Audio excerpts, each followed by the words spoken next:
Люди больше не выдерживают. В России начали захватывать бензовозы. Начинается безумная бензиновая операция. Возьмут ли граждане власть в свои руки? Такого еще не было. Полное уничтожение счастья Украины. Резкое заявление из Минобороны. Украинцев призвали готовиться к худшему. Объявлена срочная эвакуация 2 миллионов человек. Огонь подбирается вплотную к столице. Готовится что-то страшное. Россия начала вырубать лес на границе с НАТО. Закрытие границ и экстренное возведение новых военных объектов. Спутники засекли подозрительное передвижение. Смена власти в Украине, громкая перестановка и отставка на самом верху. Решение Зеленского. ТЦК в Украине исчезнет. Массовый побег сотрудников. Масштабная реформа на подходе. Это и многое другое. К утру понедельника, 13 июля. В эфире «Нехта». Открываем новую неделю самыми важными новостями к этому часу. Для вас работает Степан Путила.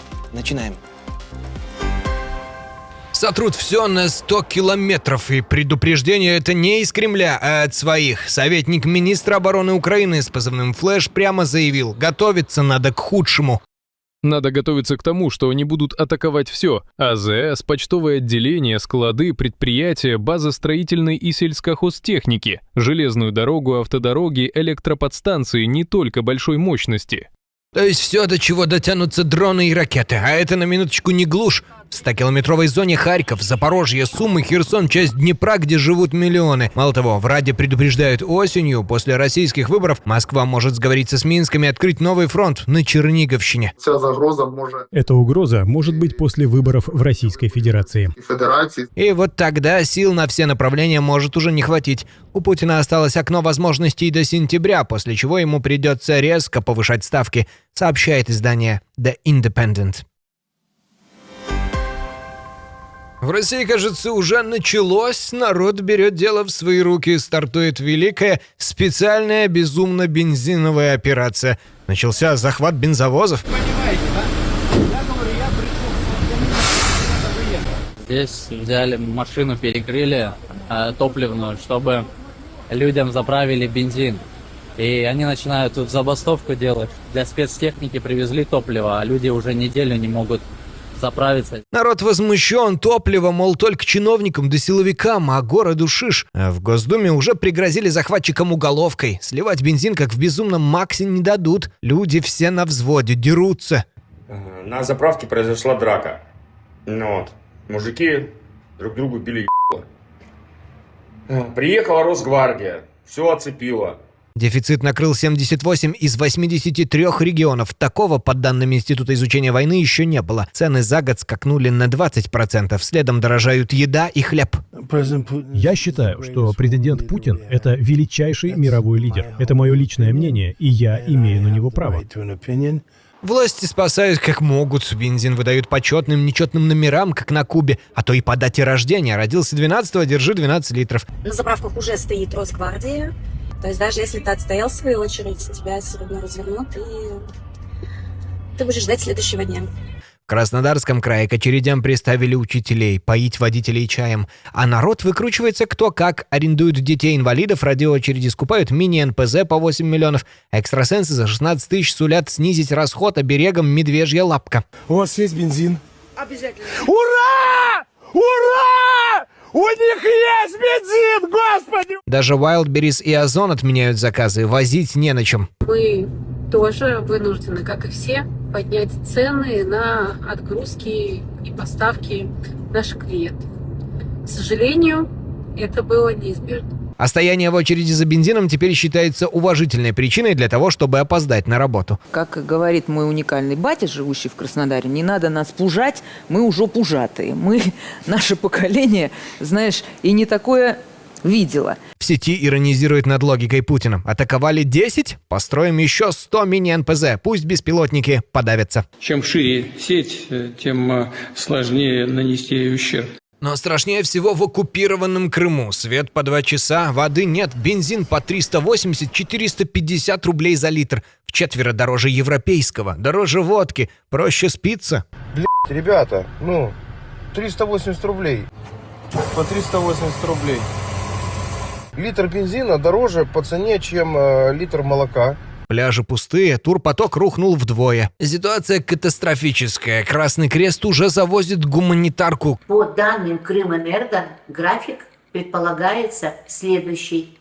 2 часа электроэнергия будет, 10 часов не будет.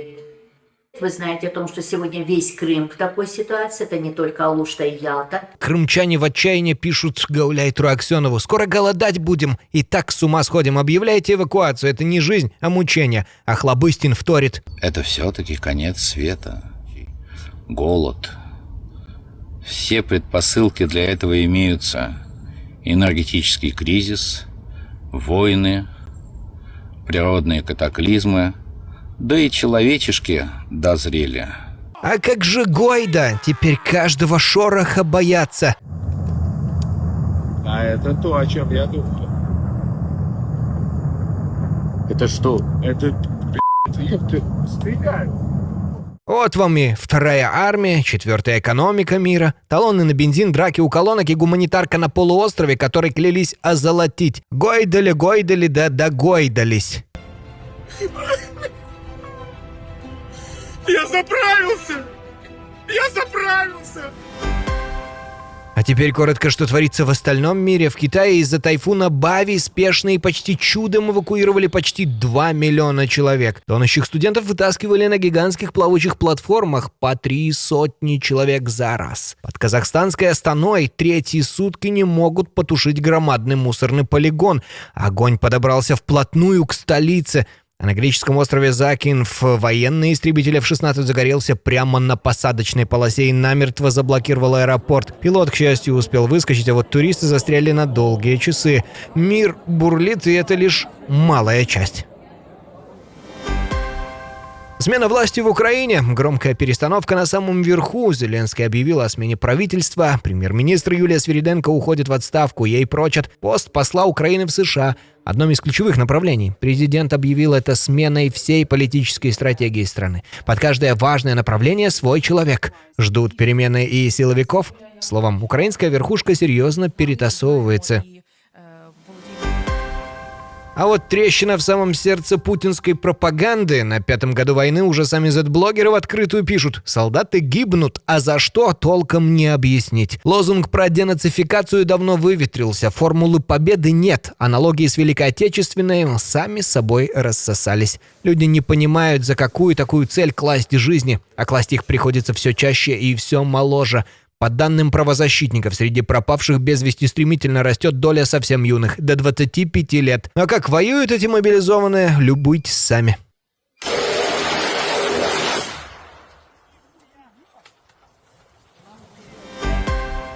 Россия не оставляет мирную Японию в покое. По расследованию Нью-Йорк Таймс, Москва превратила ее в логово своих шпионов. Тех повыгоняли с Запада, так вот десятки осели в Токио скупать и воровать военные технологии. Дело не шуточное. По оценкам Киева, до 90% российских ракет и дронов, которыми бьют по украинским городам, начинены японскими деталями. А заправляет всем, если верить расследованию, человек, годами числящийся в Аэрофлоте. Старое доброе прикрытие еще с советских времен. Санкции есть, да лазейки находятся. Технику гонят окружным путем через Шри-Ланку и Вьетнам, лишь бы добралась до заводов.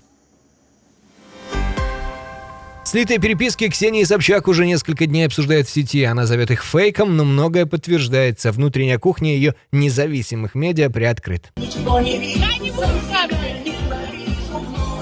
Казалось, что все под жестким контролем. Главреду прямо летит команда убрать новости про дефицит бензина. Я не собираюсь из-за него становиться иноагентом. А за любой негатив про мессенджер Макс грозит внутренний штраф в 50 тысяч.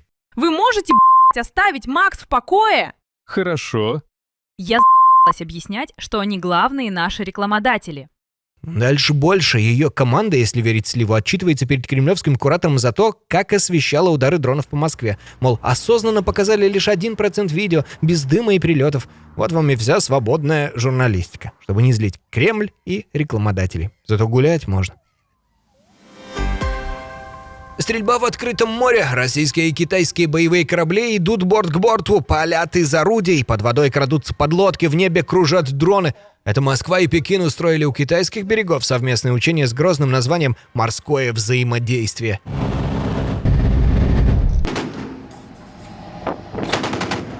Шесть дней две армии отрабатывали, как вместе топить корабли и сбивать ракеты, а под финал впервые подключили еще и субмарины. Дружба против Запада крепнет на глазах. Отстрелявшись, флоты двинулись плечом к плечу патрулировать Тихий океан.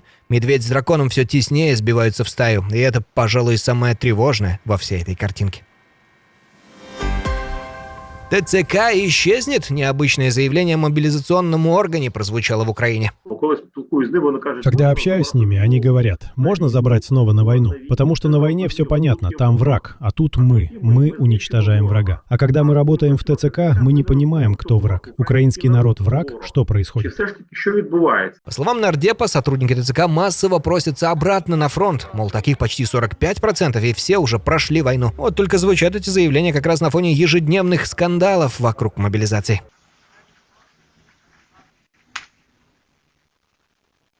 От разбитых телефонов до принудительных извинений на камеру в лесу в кадыровском стиле для участников Львовского бунта. Слава ТЦК! Слава ТЦК! Минобороны Украины планирует этим летом запустить масштабную реформу ТЦК, чтобы сделать мобилизацию прозрачнее и сократить злоупотребление в военкоматах. У самой границы с Финляндией Россия молча вырубает целый лес, видно даже из космоса. Финский эксперт разглядел на свежих спутниковых снимках просеку в километр под Петрозаводском. Москва спешно строит новый военный гарнизон, уже второй за год. Рядом новые ангары для истребителей, свежая техника, а в Карелии сколачивают целый армейский корпус до 15 тысяч солдат под боком у финнов. А и характерная деталь. Ровно в эти дни Россия официально закрыла Финляндии несколько железнодорожных переходов. Одной рукой перекрывает старые пути, другой строит новые уже под армию. А на саммите в Анкаре прямо прозвучало: РФ может быть готова напасть на страну НАТО уже к 2030-му. Вопрос лишь, где рванет первым – Балтии или Финляндии? В Китае показали технику будущего, только будущее это скорее пугает. Робот патрульный на колесах. Катается по улицам, тушит пожары, задерживает, набрасывая сеть. Но жуть в другом. Он подключен к базе полиции и на ходу сканирует лица прохожих, мгновенно вычисляя тех, кто в розыске. Мало того, считывает эмоции. Видит, нервничаешь ты или нет. Вышел на улицу, а тебя уже пробил по базе железный болван. Вот вам и цифровой концлагерь по-пекински. Дальше-то что, бунты такими же роботами подавлять? А главная дикторша кремлевского телевидения, 60-летняя Екатерина Андреева, нашла себе свежий рецепт вечной молодости – кровь. Та самая, что годами с постным лицом читает в программе «Время», выложила видео, где залпом выпивает рюмочку крови моллюсков. Мол, для энергии и красоты. На вкус, как морская водичка. Пьет кровь ради молодости. Никакого дела до тех, кто ее проливает. Что-то в этом до ужаса символичное. Комментаторы уже оценили. А что скажете вы? Ну, на этом пока все. Уже вечером свежий выпуск новостей от команды Нехта. Если подписаны, конечно.